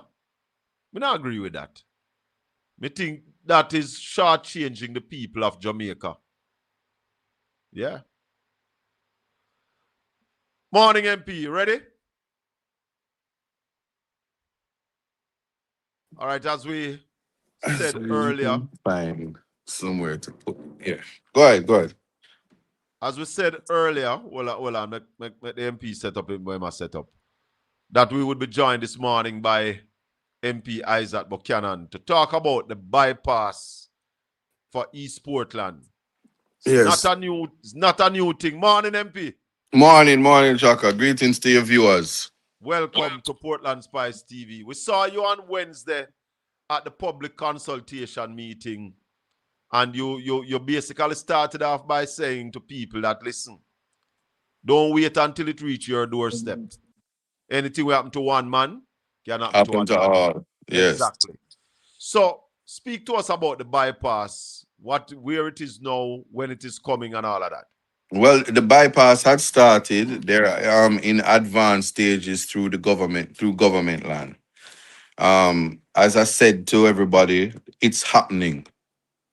What my primary concern now is the constitutional framework. I gotta just put it out here because I'm gonna go down in history as the gadfly, the man who interrupt everything. Because no, I'm just gonna tell you, if even with the Land Acquisition Act, the legislation, I'm just starting there, like all legislation, it only functions if it's not breaching the Constitution. Yes. So you can't compulsory acquire lands from citizens unless it's demonstrably justifiable in a free and democratic society. Yes. What is the climate in Jamaica now? We have many of our brothers and sisters displaced by Melissa, including here in Portland. The idea that 313 structures, which has an average about 6 persons living in there, that's 1,800 plus people, being told that you must lift up, take a check, and if you are the minister of labor and social security or whatever, you blow up the check and put 500,000 on it and say go off in the sunset. Them money they can put you back in the blood, sweat, and tears of the generations before you that many of us have come and seen our grandparents get houses, especially if it's in Portland, from Michael Manley and them. I saw them did get it. But Yes. right. So the idea now is if the government is not prepared to relocate them, and Shaka, you know Portland Eastern very well. If you're not talking about Pasley Gardens, Pontiana Park, if you're not talking about non-such, if you're not talking about spaces that you're aware that there is land that can easily be habitable, and not just any land. I mentioned those between Case and UDC should have lands that are Lands are relocated. available in East Portland. Right. East Portland is short of government. It's not short, exactly. But so a relocation exercise should be included in this bypass thing. Well, there's an argument that the government is saying that they're not relocating anybody, they're going to just pay for the land. Is that true? I saw them do them in a Montego Bay, and who did down a Montego Bay where is MP and everybody allowed it to happen. So there are persons who they just gave them the check and they are homeless. Respectfully. That will not happen in East Portland. It cannot happen like that unless a court determines otherwise. So the questions to be asked and the questions to be resolved where this is concerned. And I must tell you, National Land Agency escaped in nearby bushes. They were not present. Why weren't they at the meeting? Maybe the rain was falling. It rains a lot in Portland. But I must say, National Works Agency, and I've been telling people this, what they are responsible for is them do road, Shaka. Yes. We are literally and figuratively. They do road. They don't care. And Stephen Shaw's tone at the meeting was reflected of that. They don't care if your grandmother is buried on the land. That's not that's not their remit. So rightfully so, nobody can nobody can cost them. Them a do road, and that's all them care about. Will there be another meeting with the land agency because they must come before the people. We are asking. We certainly are requesting that. If they refuse, like I say, I want to say I know a guy. So one Tuesday I will be going into that space and saying to the Prime Minister, "Listen, man, love how you talk up for Cuba, and love how you're doing what you're supposed to do. Here are some human rights considerations because the lived human experience is certainly the reason I am the member of parliament for Portland Eastern who did not make a mistake. Right.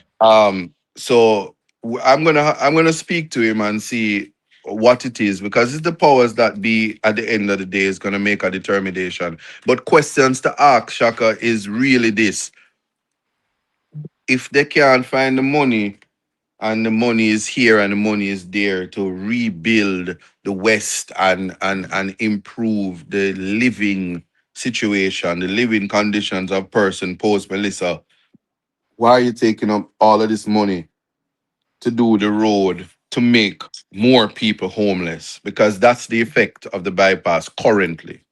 But wouldn't it even be cheaper for the government to cut up some government land and give the people them land plus money to build? Of course, it would be convenient, and they could do it especially the Town and Country Planning Act, NEPA, and all interested parties and stakeholders. It only makes sense that you not only cut up the land, but you do the road how you envision it, even if you don't pave it. You put in the plumbing and the infrastructure so that the way you want it, far from the road, the distance, and make a community that is not reminiscent of the squatter type situation where everybody gets a piece of land and just chew down what they want. This is a government that has recently made a legislative improvement to what is known as or improvement to our legislation, that is the Communities Act. So they envision formal structures and formal communities, and one wonders why, if you're dealing with forward thinking, you're not going there. But I will respectfully say to you, I think that the bypass road is proving to be gerrymandering because 1,800 people affected in Prospect and Portland in the 40th year that the People's National Party has maintained Port Antonio and Prospect. Let me say that right. But those two divisions they've never seen for the last 40 years. Well, Says MP, speaks volumes. Government lands are available in Prospect, and government lands are available in the Port Antonio division. What just went down a while ago? Yeah, I'm here. The phone was ringing. Sorry about that. Yeah. So government lands are available in those two divisions. And of course, I am sure the councillors will be able to point out some of these lands to you and tell you exactly where they are. I have a caller. Let me see if this caller have a question for you. Morning, caller. Morning, Colin Bell. Morning to the MP. Yeah. Question. Spring Garden, you're talking about government land. East Portland and West Portland, Spring Garden. I know that there was some banana back in the day. Hold on a little bit. We now move nobody from East Portland to West Portland. Just remember that. There is enough as the imagine I just said in the 40th year that the People's National I here comes caller saying let's gerrymander. No, listen, hold on, caller, listen to me. As the MP said when him just come on, we know East Portland. We not short of government land in East Portland. So in the two division that will be affected, the Port Antonio division, you have the Pasley Garden land, whole heap of land at Pasley Garden. In the Prospect division, you have land in Nonsuch, you have land in Anchovy. So there are lands. Yeah? We're not short of land. Yeah. Yeah, but in another question though, that particular land out by Spring Garden is not government land though? Yeah, man, Spring Garden land are government land, but that is West Portland land, and that should be farmland. Okay, but that's farmland. So basically, farming has been gone from that for decades. No, farming can't gone, brother. Farming can't gone. That's why people hungry now, because people are talking about farming gone. It has not been farmed for decades. No, man, they are producing those lands right now. They're producing those lands. Yeah, man, you have produce on Spring Garden lands right now. Okay. So no gerrymandering. So None of that. We have to keep East Portland and West Portland two separate. We need to put a borderline in between. No, the border is there. The invisible border is there already. The bridge, not even invisible. The Rio Grande Bridge, the Rio Grande is the border. The Rio Grande is a border. Yeah, that is so. I would love to see West Portland develop also, to be frankly speaking, and I believe West Portland is also being forgotten because, as you know, Shaka, when we come out of the Spring Garden Road and we go around a Skibo, Swift River, Bybrook, those places are dying for development. Yeah, but the people of West Portland make it a die for development. Them should have voted out Ruel Vaz, who have been there for 18 years and have done nothing for the people of West Portland. So the people of West Portland have to bear their own blunt. I hear you. Yeah, man, they voted for hype. Thanks for the call. So, MP, you said in the meeting that you will be providing free legal advice for all, not just the PNP, but all. for PNP, GLP, those who sit down at the yard and never vote. Speak to us about that. Yeah, man, me opening my big mouth. Yes. on Thursday. Having done that, I had an office hour yesterday that ended about 9 o'clock. People are coming in. They are coming in, and yes. I'm happy to tell you. And they'll tell you probably another time when they see you. The labor rights who show up, you know, we have a light laugh because they realize that it's really a non-political issue. Yeah. And whatever misconceptions they were under, they appreciate the fact that they can come to the MP office and not there's no duty to declare who you vote for. You are a Portlander and you're affected. The constitutional protections that is afforded to a PNP person is afforded to you, and it is my duty. So yes, I did. Which I think I'm duty bound to do, did make the statement that I'm there for everybody. And when I get off this call, I'm preparing myself to go continue day 2 to create the files, because ultimately I'm seeing where an injunction will have to be filed. I think the court has to settle the matter that if the government is so minded to acquire these lands, that they must give an alternative, and in the absence of an alternative, as in a relocation, a robust relocation exercise that improve the conditions of the people, make it enticing for them wanting to move. And let it be clear, we have no intention of stopping the road project. No, it is not people right. Who will be affected get a fair deal. Fear, that is it. And even more than fear, the best deal for the people. That's what I said. The best outcome must be for those 319. In fact, this must be the example.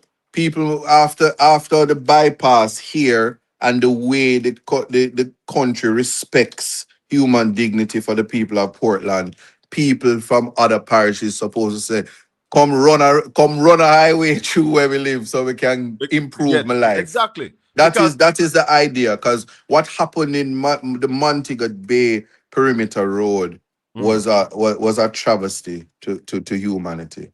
But then came Melissa, so those cries are unheard of now. But the fact that they just took the land and just gave them the money, and many persons have to find a way to now live somewhere, is not something that we should encourage as a developing country. Some people were asking this morning, why wasn't the mayor at the meeting?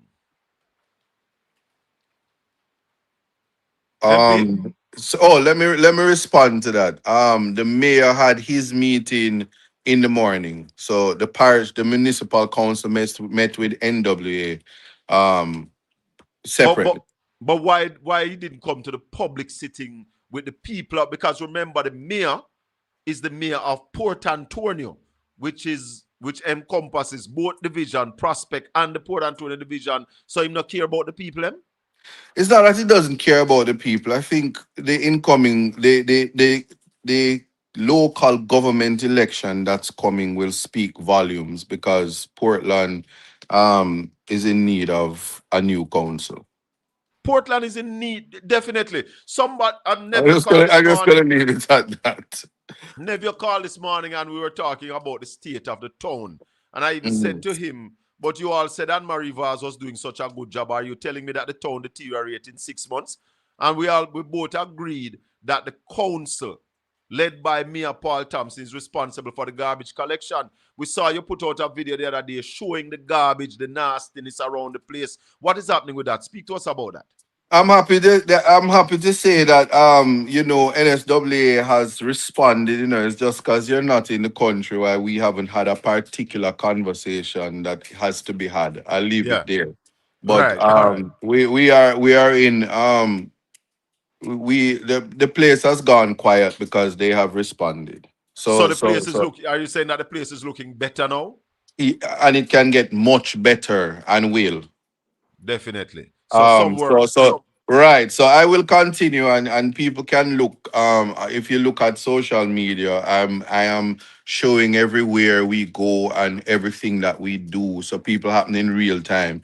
You won't get to blame me. You won't get to say I'm throwing sand on the road when it's not me, and then get to be quiet when all the roads are being done now. So everybody quiet. But give it's not all roads. Give us an update on the roads that are being patched right now. Right now, as I'm talking to you, Penn Road in Manchiniel asphalt is being done there. But Chaka, I'm not gonna go up there and dance. On a freestyle. I'm just telling you. Happy to say, I'm happy to say I didn't even do it, but I'm happy to say the people in Manchiniel, in barracks and so they are putting out the videos to say we get water in pipe. I'm saying that because as we're doing the roads in Breastwork, Port Antonio, going up into Fellowship, the Water Commission, we have contacted because we met with them previously. So when these things are to work together, so they're fixing the pipes and we're patching as we're going along. Beautiful. They're rolling out Bellevue. No, just I'll tell you now. Talk to me about Bellevue.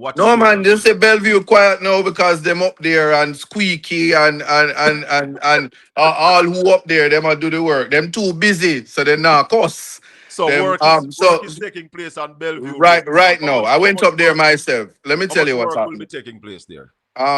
Eventually the road will be complete, but for now the emergency fixing is taking place. Right. So we're packing, we're rolling, we're bringing up the levels so that the drains can be put in place again, and then eventually it's completed.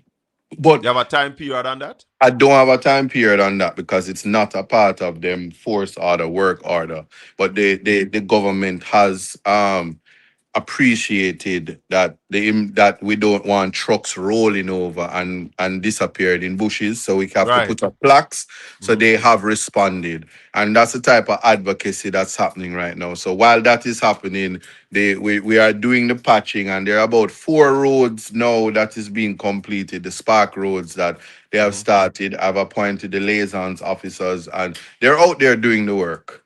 Beautiful. And so both the patching and both the fixing of the road. And then there's just one section of Hospital Road that they're going to get to as a matter of emergency. As I have also said, I don't think I'll be sending the hospital beds up there if them don't fix the road. So may I flex a little bit of muscle. I don't know, but yeah. How many beds you giving the hospital? I sending 2 up there now, but it's gonna be in the end a total of 14. 2 what kind of bed? Guys, I understand it's not just regular beds. No man, it's motor beds, but me stop brag about it because I see Mandeville Hospital get 40 of the beds with me. You want to be hype about my beds, obviously Mandeville just get 40 of them. But we here in the East, I am proud that we're getting these beds. These beds are $5 million, and it's the diaspora who has given these beds, and the 2 charities, Outreach, Myriad Foundations under Miyasaka, have combined along with a son of Portland to bring these beds in, and more will come. So we are doing the work. But as I said, the roads are being looked after. It is a function of central government. Let me make that clear. So and defend my position not to go dance on roads. No, Yes. man. No. No, I'm just saying. You I have just bigger want people to things. understand. Say the work is being done, and we have issues like Child Diversion Act and legislation. I'm there ensuring that we don't have no pitchy patchy legislation. Nothing can pass pitchy patchy that will affect the people. And Is you know there the any budget is coming up. Yes. is there any update on non-such road? Somebody in the chat room asking about non-such road. None such is being piped right now. So I'm sure they're aware of that, but we are tapping into the source so that people can get the water. The Okay. delay in the fixing of the road obviously is the fact that NWA may be digging up areas. So proceeding with caution with that. But Sherwood Forest side coming around to none such is being sorted right now. Give the people an update on what is happening at the urban center in Bonebrook. The urban center is billing. I don't know if they're in a rush to bill it because, as you know, what's happening in St. Thomas, they're not tenant. I just Kentucky over there. I mean, I don't mean to sound cynical, but it's happening. Some of the young men are participating in terms of the building aspect of it, but the pay is not. Yeah, but The that's where I the was gonna pay. go in. I was gonna say the pay is not commensurate to the labor. It amounts to slave labor, and So what are you doing I'm not. about that? No, there's nothing I can do. Those things are contractual. No, those things are No, contractual. If it but were up to my me, information is that they are paying less than the required amount in terms of government policies. I don't know if it's in terms of government policies, and I don't get involved in terms of their contractual realities, because if it were up to me, the sons and daughters of Portland wouldn't be going to go bill Egypt. I'm just going to put the parables out there like that. Well, And I don't so, know if you know my position on that urban center, and I was always of the opinion that that was a waste of our money, and that the government should have done the East Harbor development so as to bring more tourists to the parish of Portland. So I don't see the urban center as really important for Port Antonio at this I time. don't I like I said, if I'm to go off what has happened in St. Thomas, which is um a bigger investment, Yeah, with twice as much, it speaks for itself. yes. I'm not going to comment more, but to say that these things are happening, and we're going to find ourselves in the same position as the bypass when phase two of the Boundbrook urban center commences. So it's a lot of work, and a lot of court matters is in the near future. Isaac, please, as much as you can, advocate the hospital get a permanent fix. Too many times as it fix, or I guess maybe it's the The road. road, hospital Yeah. road. Yeah, Too many yeah, times yeah. as it fix and rain come, it just go back to. Yeah, man. So we as I would have said to NWA, the election fix is not a real fix. It was just paint pan road to make it look nice. So there, as I said to you earlier, they will attend to it All right, as it necessitates. before I let you go, in terms Mm, of Hurricane Melissa, because people looks at the West a lot mhm, of people in Portland was affected by Hurricane Melissa. We heard mhm. Pernell Charles Jr. in the newscast down to the end of the week saying that over $5 billion have been paid out so far for people who have been affected by Melissa.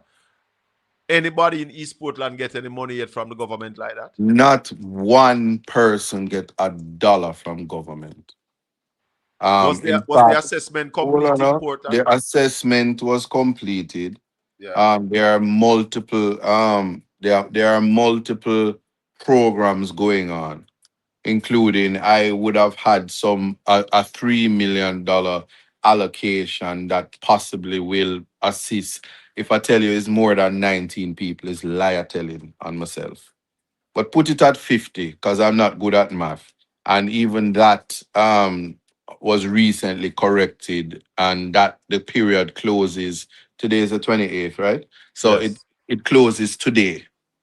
And so they will, I guess, allocate the funds or disperse the funds in the coming month. But again, Portland wasn't included in that $5 billion. I can tell you that for sure. And the self-reporting finishes next week. So if you haven't reported yet, you can self-report and do it with NIS. If you need assistance from us, we will try to assist. But they are in the self-reporting and reporting phase. That assessment and all of that hasn't been done for Portland. In fact, I can tell you this, Shaka, confidently that if it were not for the diaspora, Portland people would have suffer. The Prime Minister said that the parishes that weren't badly affected should have picked up the slack as it relates to farming and stuff like that. What assistance have the government given to farmers in East Portland thus far? Minister Floyd Green, me still a beg the fish wire. Every Tuesday when me see you, me beg a fish wire, and you promise me every single week that you're gonna give me in the next week, and it has not been forthcoming. And there was some potato program that they issue potato, but we did not become the bread basket of the nation as indicated that we were prepared to so do. Not just myself, but St. Mary, St. Portland, and St. Thomas were prepared to pick up the slack. We have the capacity, we have the ability, and they ignored us. And we are months in and nothing forthcoming. So nothing of significance. Let me tell you, I have a program from RADA that's taking place right now. But that program, it has nothing to do with Melissa. And it's not so significant as to make a change to the farming and the idea of food security and picking up the slack. A long time in not taste piece of ripe planting, you know.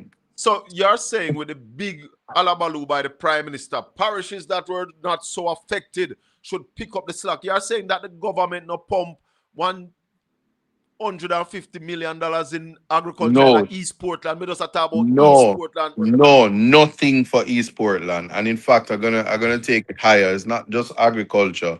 There was a thought that winter tourism was taking place, and the promotion that was necessary to send people to the east. It never happened. In fact, they were still saying we are open in Montego Bay and all the places that was affected. And nothing was pushed for Portland and nothing was pushed. Nothing was pushed even after the meetings and all of that. Nothing. So Portland remains not a part of the map of Jamaica. Clearly. Portland Eastern, let me say that. And it's unfortunate because we are prepared to do the necessary work. And I suppose having heard this today, when them watch this, you're gonna hear that's exactly why they need the bypass, because they like to conflate issues. Yeah, but no, I'm just showing you. No, nothing like that. That was looking forward that we'll get some assistance now, some things are gonna come, we're gonna be able to do this. What about fertilizer for the farmers? You know, get no extra fertilizer for the farmers. Nothing extra. The fertilizer that was there, as I said, we can't conflate issues. These things were there pre-Melissa and were just handed out as a part of and that's what the entire Jamaica need to understand. There were things that were already no, but somebody can make it clear. You're saying since Melissa, nothing come for the farmers of Portland, East Portland? Not yet. Zero. Nothing? Zero. Nothing. Prime Minister, you're chatterbox. You said that the people will not get affected seriously. Yeah, we lose. So even the farmers, them will lose stuff. Bananas and planting. As I say, you're there Portland every day and you can't get ripe planting, which we used to have a stone dog. You can't get it now. You're saying that no assistance has come for those farmers? No assistance. And I like to be proven wrong. So prove me wrong. There is none.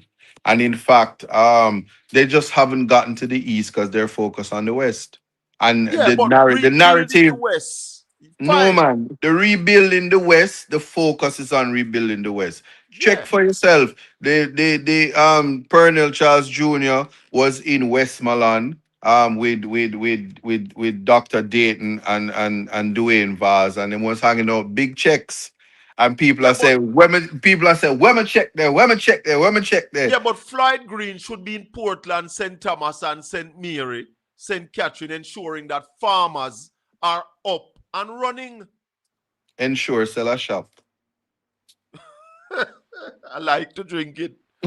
I'm just telling you, because it must be that you're talking about, because neither insurance or assurance came to Portland, and that has been the reality. And again, I'm taking the opportunity to say, if it were not for the diaspora, if it were not for the charities and the foundations that has been pumping if it was not assistance. for you begging and for begging, right, and for your GoFundMe with some punk, I say beg money. What would happen to the people of No, East but Portland? that is it. I don't care what them are saying. Them can keep any narrative and talk account for. GoFundMe tells you the amount that you get. There's a process to take the money out, and there's accountability in terms of its usage. If it were not for the diaspora, we wouldn't have been able to continue the care packages, which I do every weekend, and intend to go out after my meetings with the people to ensure that the people always have food, because, as again I said, no thing to subsidize, to assist, to circumvent the shortfall from the West when it came to agriculture. And if we don't have food security, and if people aren't planting, there's nothing to reap and there's nothing to eat. And if you are eating, it won't be cheap. Talk to us about the future, Isaac, and your plans for Portland, how the people are going to move forward. I mean, lack of jobs, much of that in Portland. Let me tell you what I'm doing. I'm out there begging scholarships for young people. The reality about it is jobs is one thing, but you cannot envision to be sending young people and people in general to the menial jobs. We cannot escape the education aspect of it. And so if it is, even the good thing about it is that with these internet jobs and outsourcing, they train you. So to get persons to familiarize themselves with the technology and stuff like that, having launching a job hub where people can interview to do the online jobs and get themselves in a situation to be paid outside of what this labor force is the mission that we are on to get jobs for people, not just young people, but persons who have the ability to learn, train, and doing what they're doing. My farming thing, it don't stop, because like I said, the persons are getting broilers, persons are getting layers. 7 goat me never know, say I saw goat expensive. Me don't know how. Listen, me know how they me did I go fund that the goat program there. Me give away a 7 goat me give away. Me I tell you, say that's for me I beg with some goat there, so we can give away. It's so expensive. Yeah. There's somebody in the chat room said they want information how to contribute to the constituency.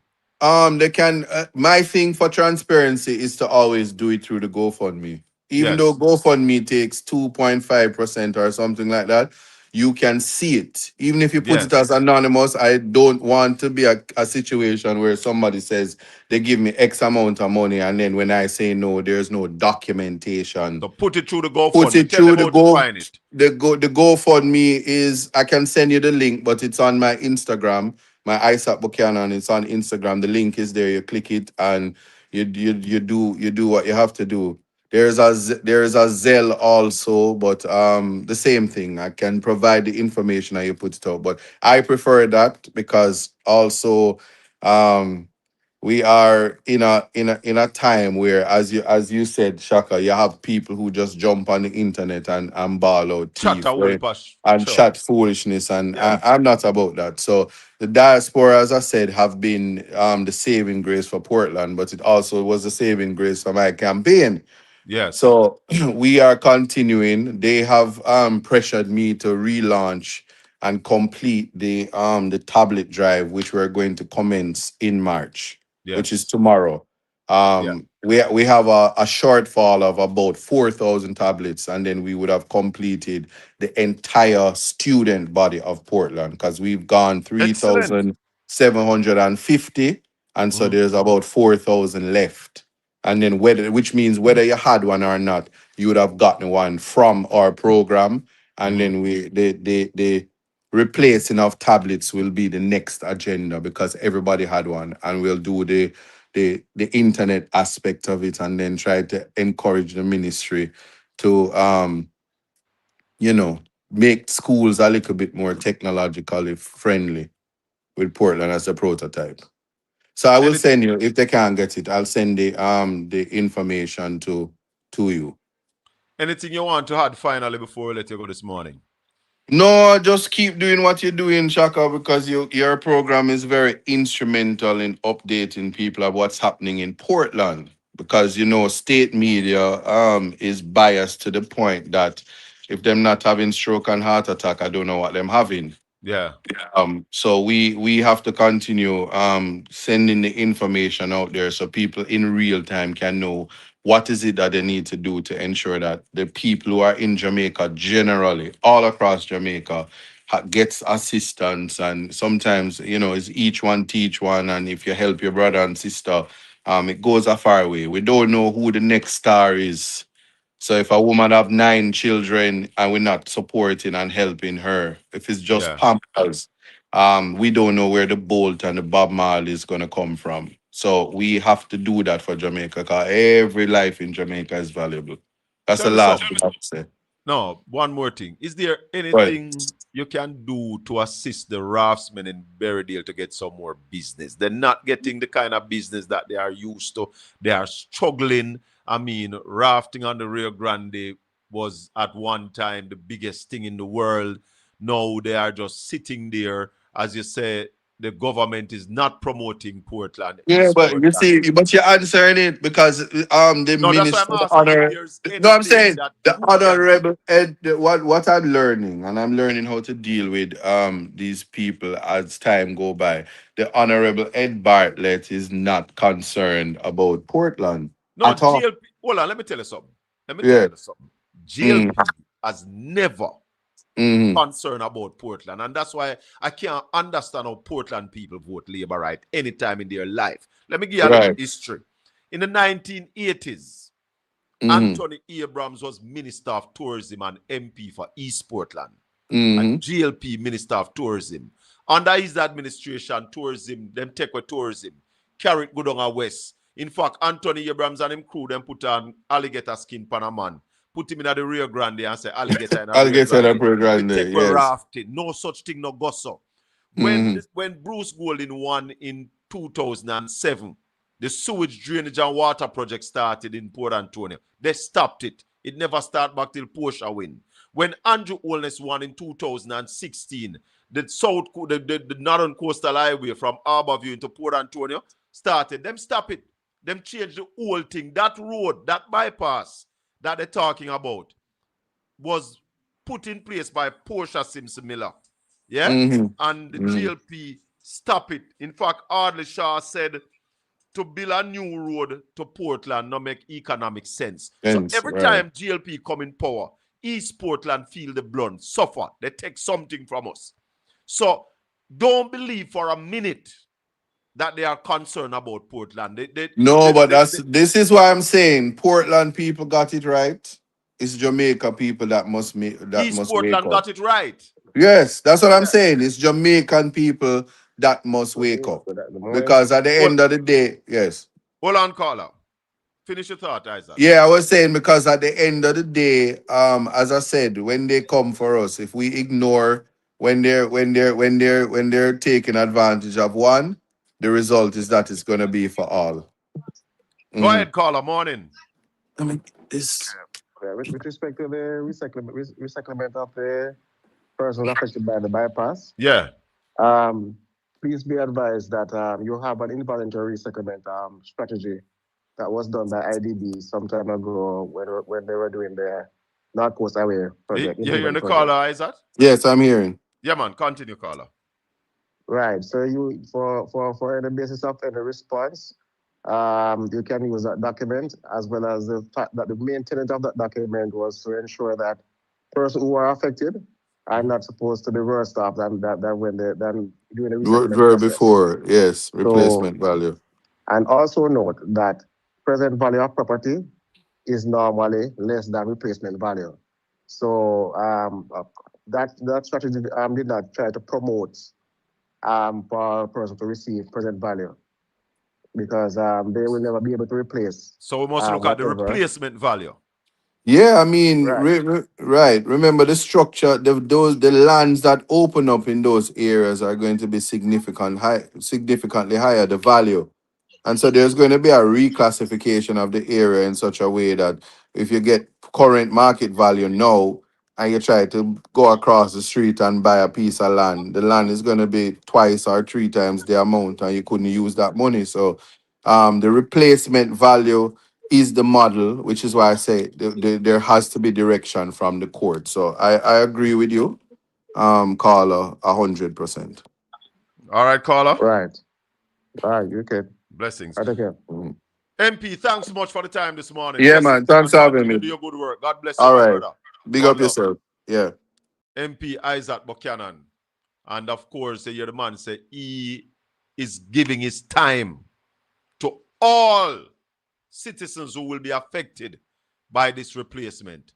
Not just PNP, nor GLP, but all citizens that will be affected by the Port Antonio bypass. On Monday evening, we should be talking to Stephen Shaw to get some more from the NWA side.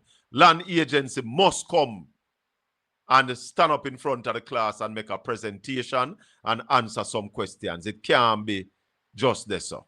Oh, Becky, me just see that, Just see that, Becky. But we'll get back to MP and ask him about the Blue Lagoon. My callers and my viewers and my listeners, I want to thank you for the time this morning, for spending time with us. If you have not yet subscribed to Portland Spice TV, we implore you, please subscribe to this channel. Share and like up the channel. Yeah?